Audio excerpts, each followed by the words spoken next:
I claimed my husband was abusive, but I've been secretly dating his best man during his business trips, and if that sentence makes your mouth taste like batteries, welcome to the flavor of my conscience. I'm Noor, 31, a pediatric nurse who can thread fours into trembling veins and calm panicked parents with a laminated smile. But apparently I can't keep my own story straight long enough to stop it from hurting people I promise to love. It's funny, no, not haha, more like the dark little giggle a heart makes when it recognizes itself in a window. How easily you can learn to say a sentence that isn't true until your throat wears it like a sweater. He's controlling, I told friends when I needed a quick exit from questions. He raises his voice. I told my sister when she noticed the fatigue around my eyes.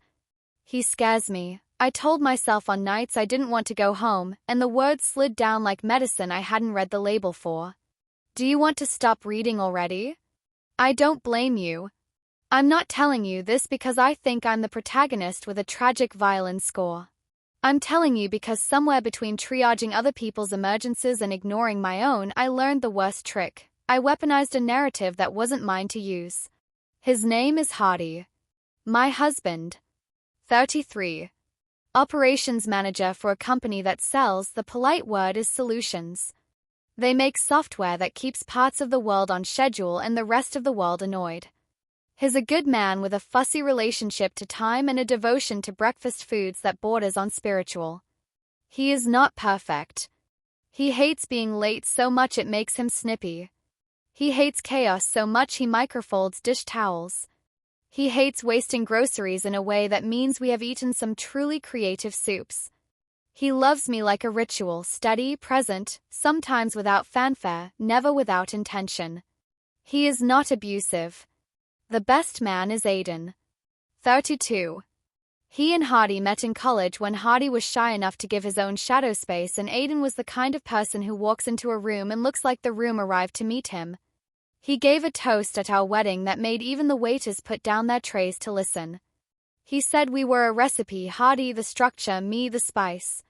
He said I had eyes like a library and a laugh like a door that's forgotten it can squeak. He made everyone cry in the way 7-minute speeches are designed to. He has a scar on his chin from trying to surf on a cafeteria tray junior year. He smells like good soap and unseriousness. The first time I used the word abusive, it wasn't on purpose. It fell out like a coin you didn't know you had in your pocket, and you were embarrassed by the noise it makes on tile.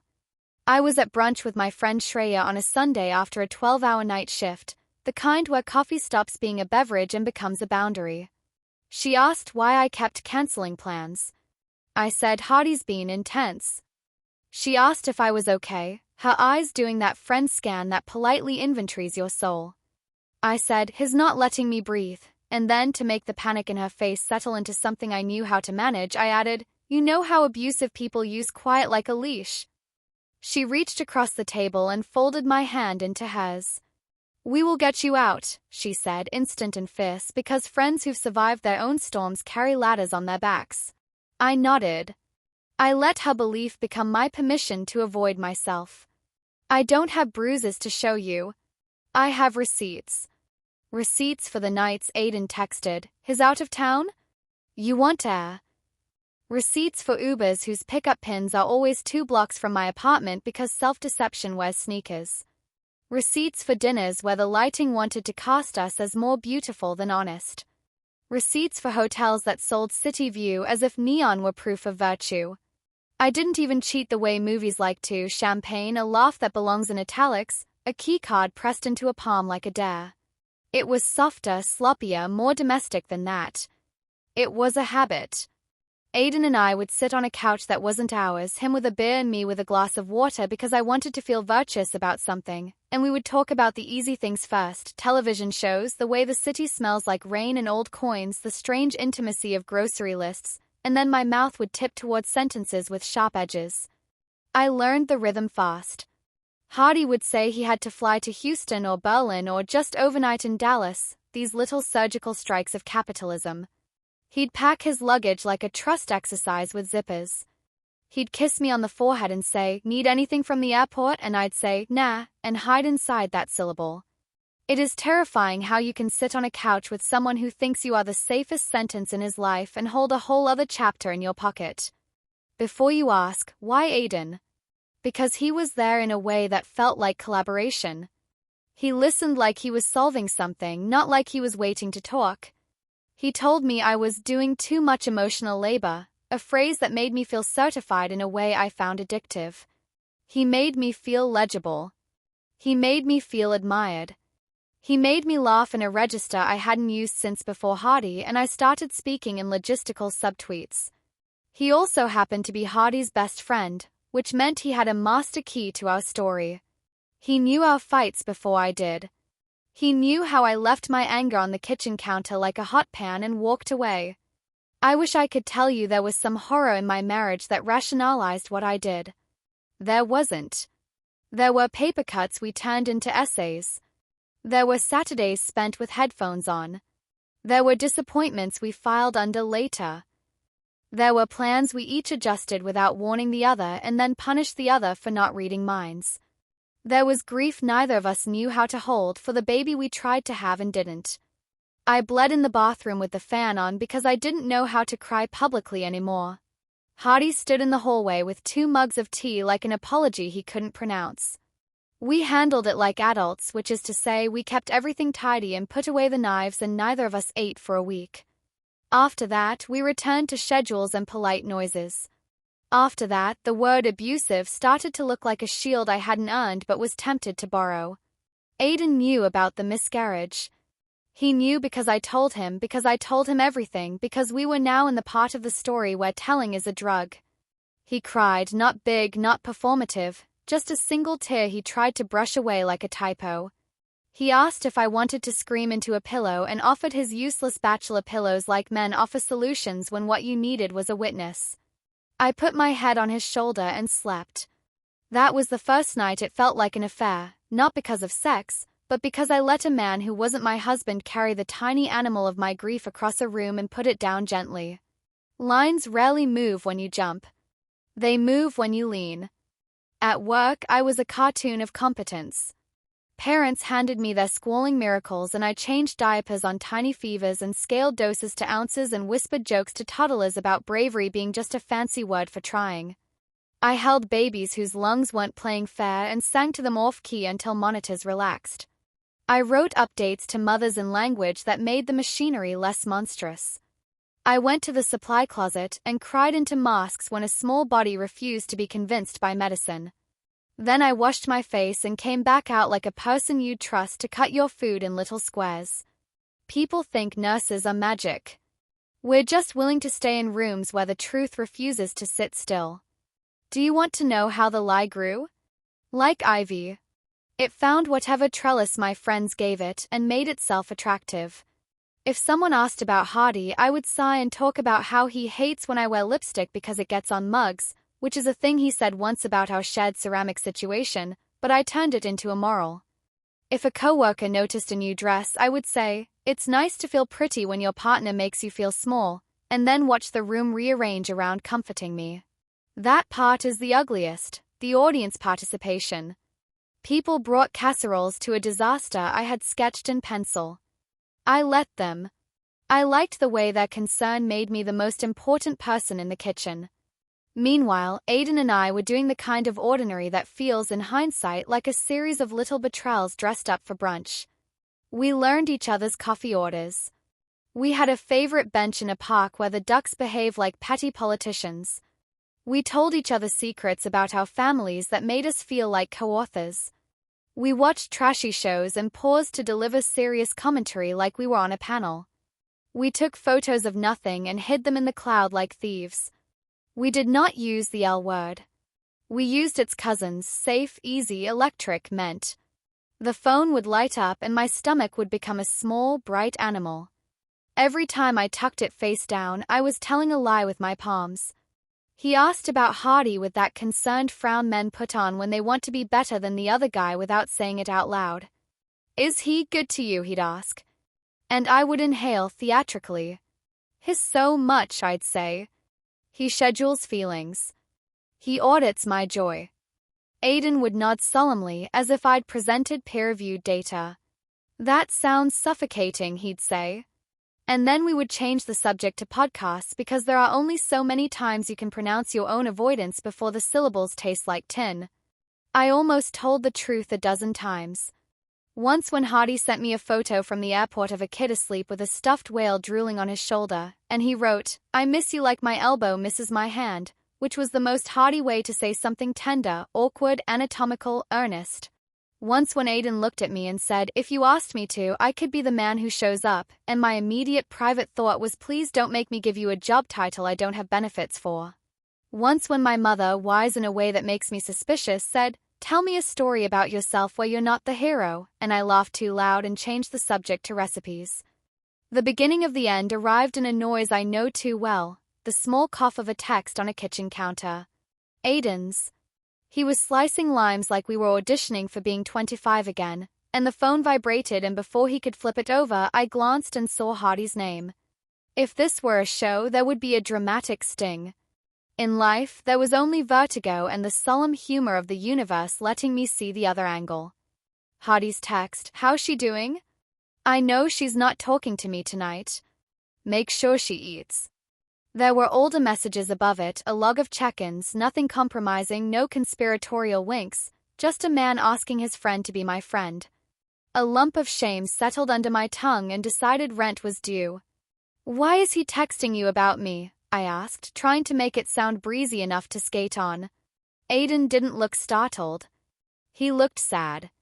"Because he knows I'm around you when he's gone," he said simply. And I understood then the size of the story I'd built with only my own camera on. "He thinks I'm the safety net," Aiden added, and I laughed once, mean like a fire alarm in a library. "He's right," I said, and the room tilted. We talked for a long time without hitting anything useless. He said he loved Hardy like a brother and me like a second draft. He said he hated himself and also sometimes he didn't because being with me felt like telling the truth in a tone he recognized. He said he had convinced himself we were inevitable, and inevitable is just fate with a lazy accent. I said I had convinced myself of the opposite, that none of this was choice, only gravity, and I was tired of calling my feet blameless. He asked what I wanted. I said I didn't know, which is the closest you can get to honesty when your desires are still in witness protection. I went home and watched Hardy unpack from his trip like a ritual. Charger into little pouch, socks into hamper, dented carry-on into closet, me into his arms. He smelled like airplane air and a stubborn cologne I've come to associate with optimism. "How was it?" I asked. He said, "I gave a presentation to a room of people who live on spreadsheets and no one died, and we both grinned because we love a low bar. We ate leftover chickpea stew and talked about the neighbor's mysterious new motorcycle like it was a riddle with a prize." I looked at his hands, the clean square of his nails, the way he held his spoon like it might testify, and I realized, too late enough, that I had been narrating him into a villain because villains simplify grief.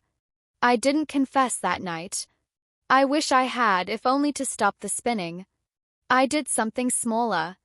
I told him I'd been unkind. I told him I'd been telling people he was controlling. He blinked, polite shock, then rubbed his face with both hands like a man trying to wake up inside a dream. "Am I?" he asked, voice careful. "Sometimes," I said, "about towels and calendars. But no. Not like that." He nodded slowly. "Why would you say that?" he asked, not hurt, not yet, just empirical. I said, "Because I needed an easier reason for why I felt trapped than the truth, which is that I was trapping myself." He exhaled. He said, "That's an interesting sentence." He set his spoon down with the tenderest clink I've ever heard. 2 days later, because mercy travels by bus while consequences take the express, Shreya called Hardy. I didn't know until he stood in the doorway with that look, Betrell's cousin, the one that reads like confusion asking for a pencil. "She says I'm hurting you," he said, and there it was, the bill. I sat down on the floor because chairs felt presumptuous. I'm sorry," I said, and the words fell apart between us like stale cake. He didn't yell. He didn't even do the raised voice I had accused him of. He asked if he had. If he had made me feel unsafe, small, trapped. He wanted an inventory. He wanted to fix it the way he fixes a schedule, identify the friction and smooth it. I told the truth, clumsy and bleeding. I said I had felt invisible and used his tidiness as proof. I said I had felt lonely and used his business trips as a verdict. I said I had lied. Not about bruises. About the shape of the room. I said I had been seeing Aiden on the nights he was gone. There it is if you were waiting. The sentence that doesn't let you anchor it to metaphor. It hung in the air between us like a shard of glass suspended by a magician determined to injure himself. He closed his eyes. He inhaled. He opened his eyes. How long? He asked. Months, I said. More than one. Less than a year. He nodded, not like agreement, like counting. Do you love him? He asked. Part of me does, I said, which is an awful sentence that is also true. Do you love me? He asked. Yes, I said, and it came out like a sob dressed in a suit. We did the practical things because that is a language we speak. He packed a bag. He texted Aiden a single line, "We need to talk," and put his phone screen down. He called his sister and said he'd be staying with her for a bit. She said she'd make the couch less tragic. I called Shreya and said I had lied. She said silence like a verdict and then, "We'll talk when you're done making theater." I called my mother and told her I had broken the good thing. She said, "Then sit with the pieces until you know which one's cut." The night he left, he put his hand on the doorframe like someone remembering the height of a child. He looked at me like a person who does not know whether the house will still be here in the morning. "You are not a villain," he said. "You are not a child. You are not a story I get to narrate. I am angry. I am not interested in hurting you back. I will call you in a week."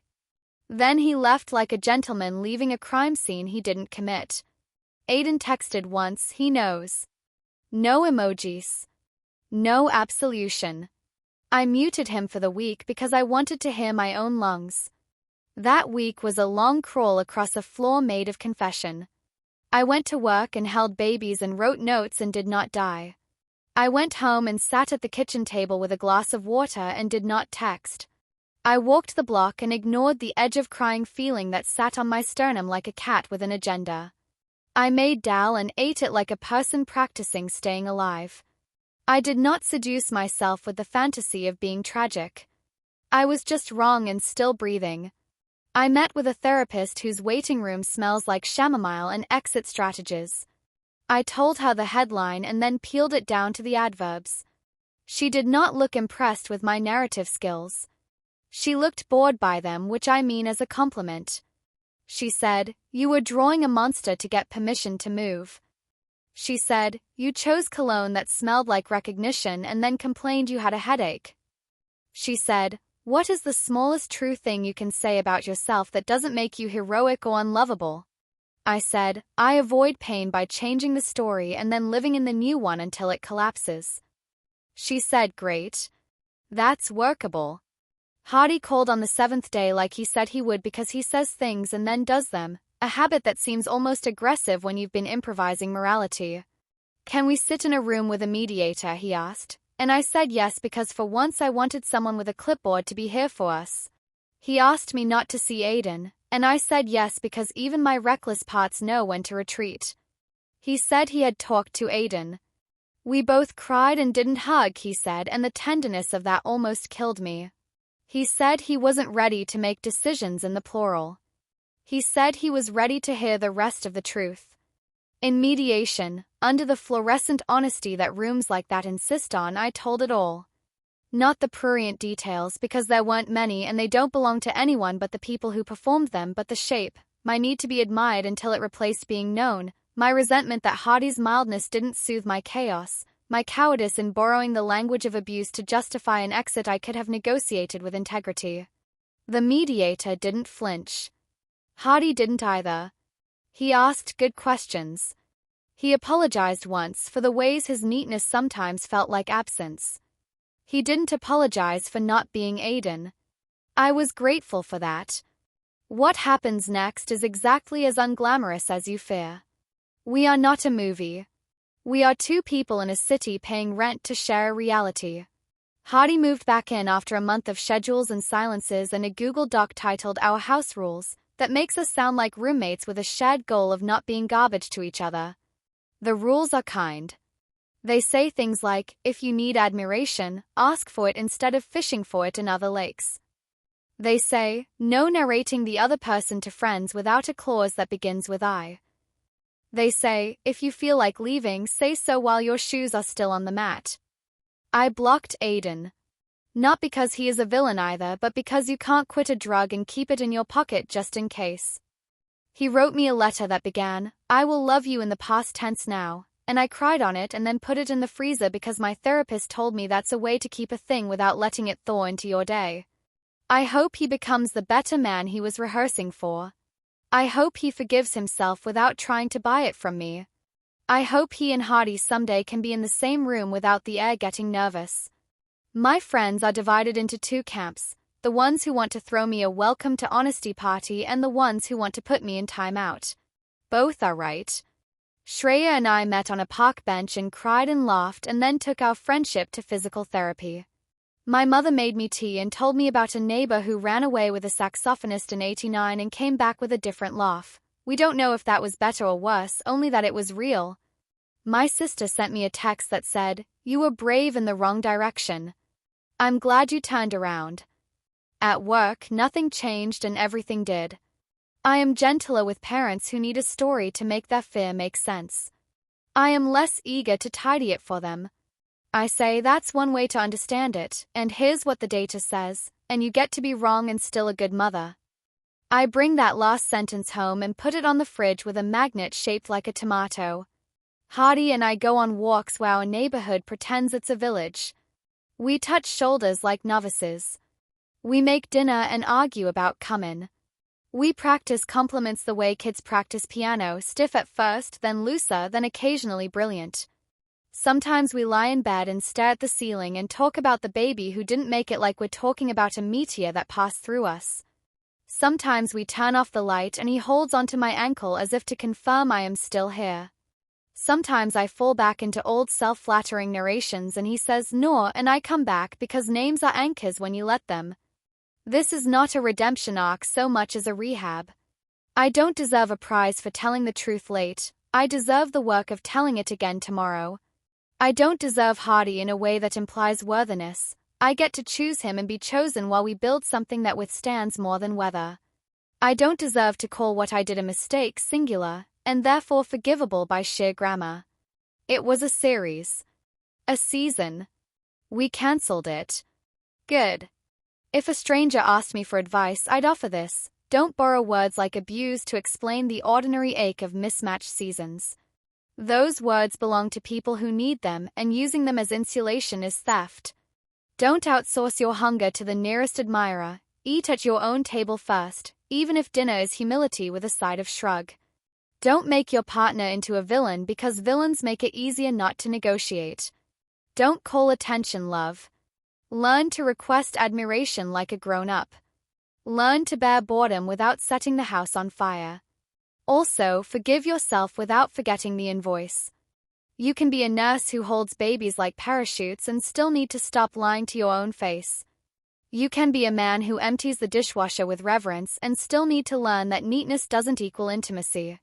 You can be a best friend who gives beautiful toasts and still go home alone until you are a man who can hold desire without stealing. Last week, Hardy and I were at the farmer's market pretending that Basil is personality. A kid dropped a strawberry and cried like the world had filed for bankruptcy. I crouched and offered him another strawberry from our basket and told him sometimes the floor needs a snack too. His mother thanked me with a look that said, I haven't slept in a decade.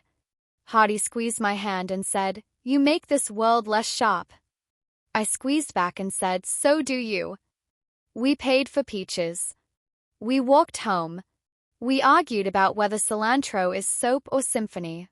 That night we watched a show about carpenters who fix old houses, and when the host said, you can't cover rot with paint, we both laughed like criminals who have pledged to do better work. I claimed my husband was abusive because I wanted a sentence that would carry me across a ravine without me having to look down. I dated his best man because I wanted to feel possible without doing the paperwork. Both choices were cowardly. Both were also human. I own them now. Not because owning redeems, but because secrecy corrodes. If you came here for a moral, I only have a practical. Tell the truth while you still recognize your own voice. If you can't, tell it to a therapist or your mother or a plant or the mirror. If you've already told the wrong truth, go back and start again with the smallest verifiable detail. Then add another. You will hate it. It will save your life. And if you ever find yourself at a table, spoon in hand, about to say something about the person you promised to not map without permission, pause. See if you can say it to their face. If not, ask yourself whether you're writing fiction or beginning a confession. Then do the brave thing in the direction of repair. It's surprisingly uneventful, and then suddenly it's the only event that matters.